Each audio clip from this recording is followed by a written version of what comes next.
In the spirit of every man, in the heart of every woman, in the soul of every culture, lies a story that must be told. The making of Ang Lee's Crouching Tiger, Hidden Dragon.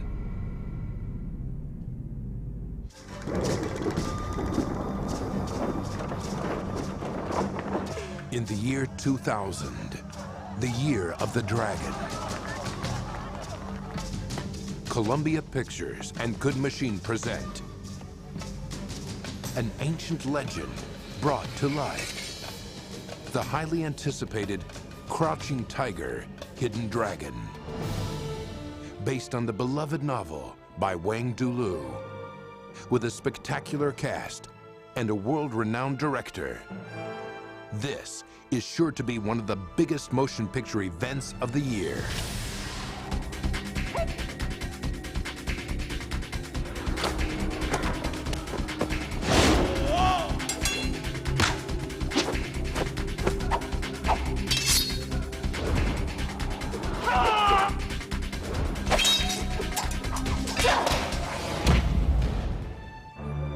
Visionary director Ang Lee returns to China for his first Mandarin language film since Eat, Drink, Man, Woman.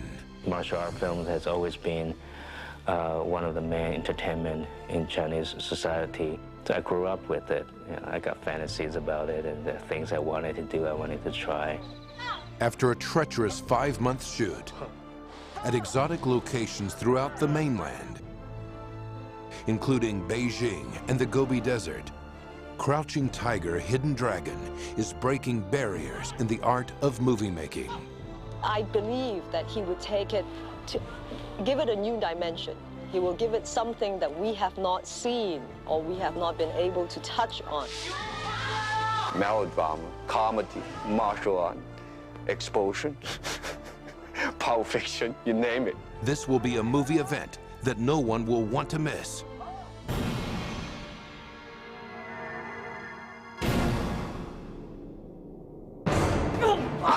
An action film, epic adventure, with sizzling martial art sequences, spectacular swordsmanship, and groundbreaking special effects.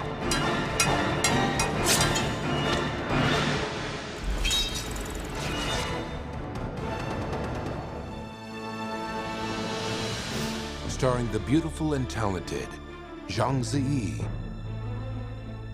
Chang Chen, the young sensation sweeping all of Asia. 所以你在心里头还是个小男孩，在寻找那些流星。我是一个男人了，而且我已经找到最亮的一颗星。The incomparable Michelle Yeoh, star of over 20 films, including her breakthrough hit, Tomorrow Never Dies.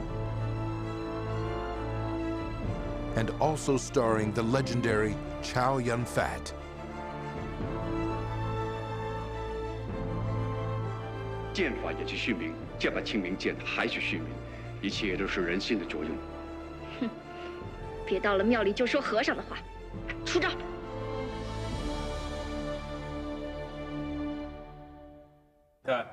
Crouching Tiger, Hidden Dragon also brings us famed fight choreographer Yen Wuping of the Academy Award-winning Matrix Phenomenon. He is a man which I admire since I was young, before I was even a film student.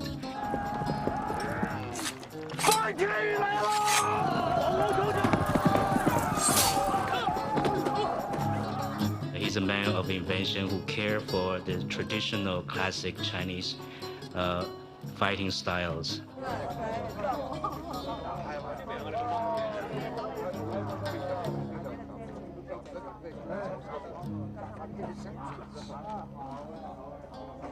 In some ways, we're the same because we're filmmakers.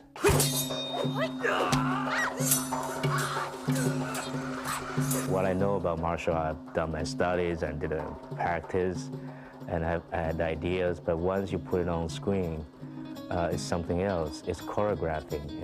It's like a dance number.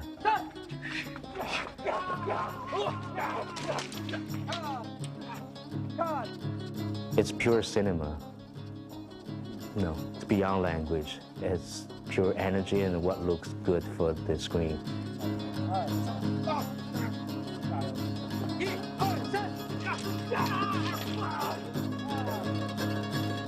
I actually had a long debate about whether to use wire work or not.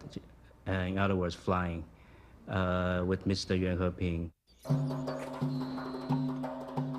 I tend to think that's the great tradition of this fantasy martial art tradition, this genre. It has to. I have to face the Asian audience, which doesn't give second thought about it. They're just used to it.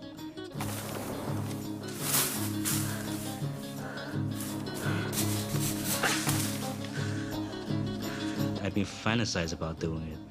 I think somehow defying gravity, it's so exhilarating. I have to do it.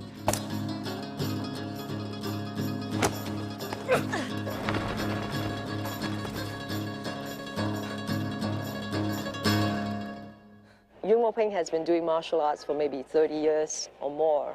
He knows every trick in the trade.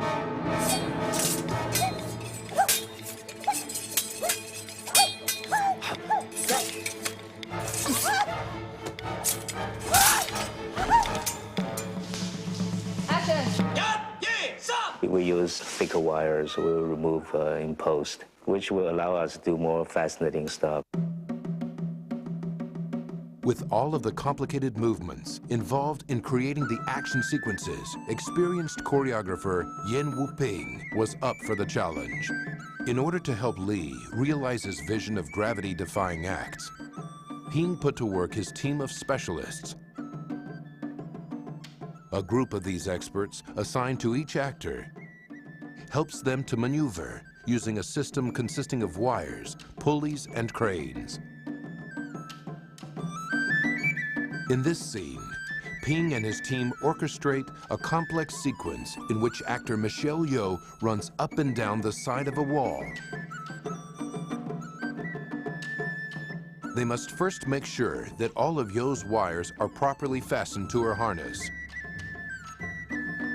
When she is safely attached, Yeoh is sent into motion, hoisted up so she can run down the wall with seamless agility.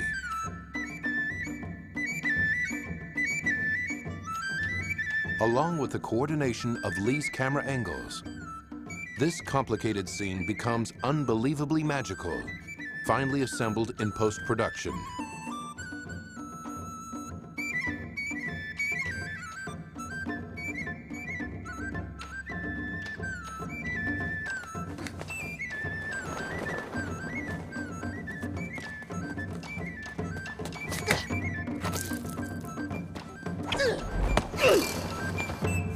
You have 3 or 4 guys who is hoisting us up in the air and letting us down.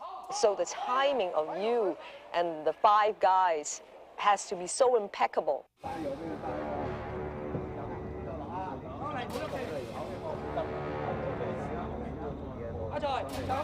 Biggest thing I learned from him is that martial art film has very little to do with martial arts. It's cinema, it's expression. And it's my luck to work with him.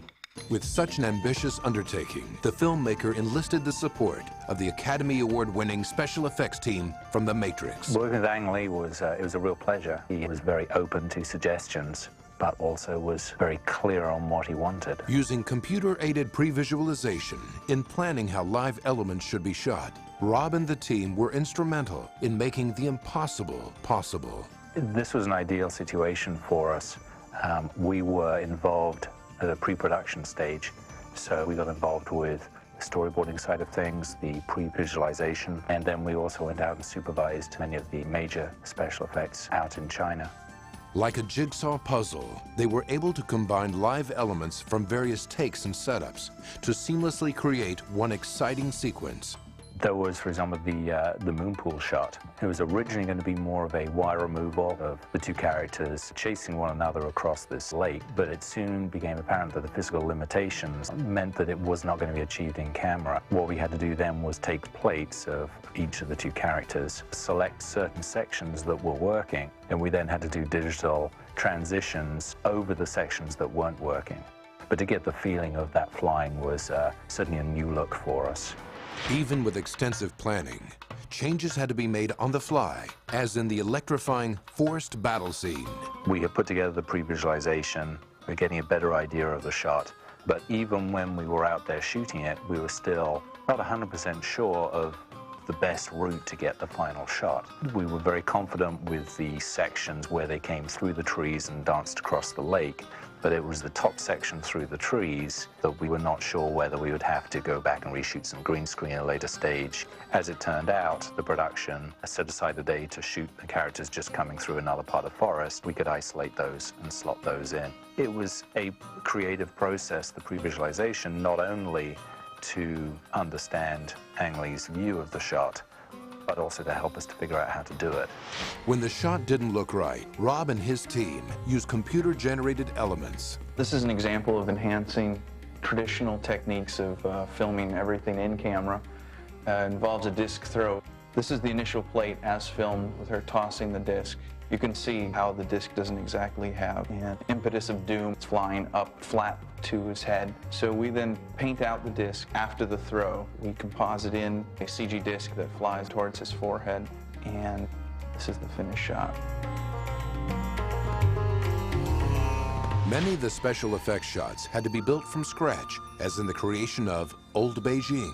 When we were out in China, we shot various angles from roofs of old parts of Beijing. We shot a 1/15 scale miniature. There's actually a tourist attraction out in Beijing. We then pasted those digitally and put together a map painting, and then had to add in movement to give life and animation. We did that on two main map paintings, a daytime shot of Beijing and a nighttime.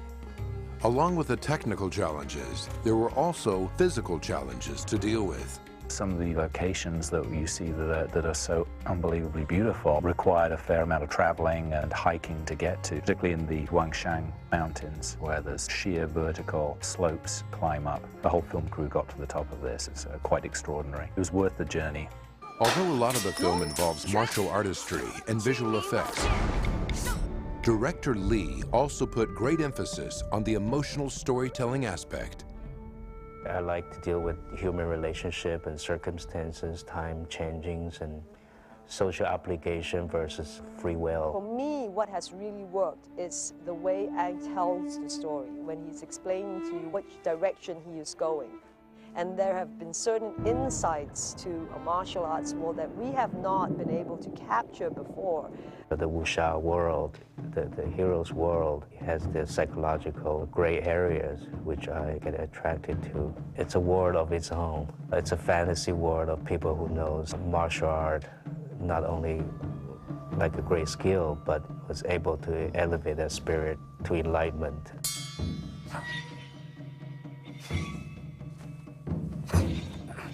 In previous martial arts films that I've done, we've always put loyalty, honor, tradition, and martial arts ahead of everything else. But now he deals with emotions like fear, death, which is something that we have touched on, but we have not really truly explored in that way. It's a very interesting, fascinating, externalized kind of world. When people can fly, anything could happen.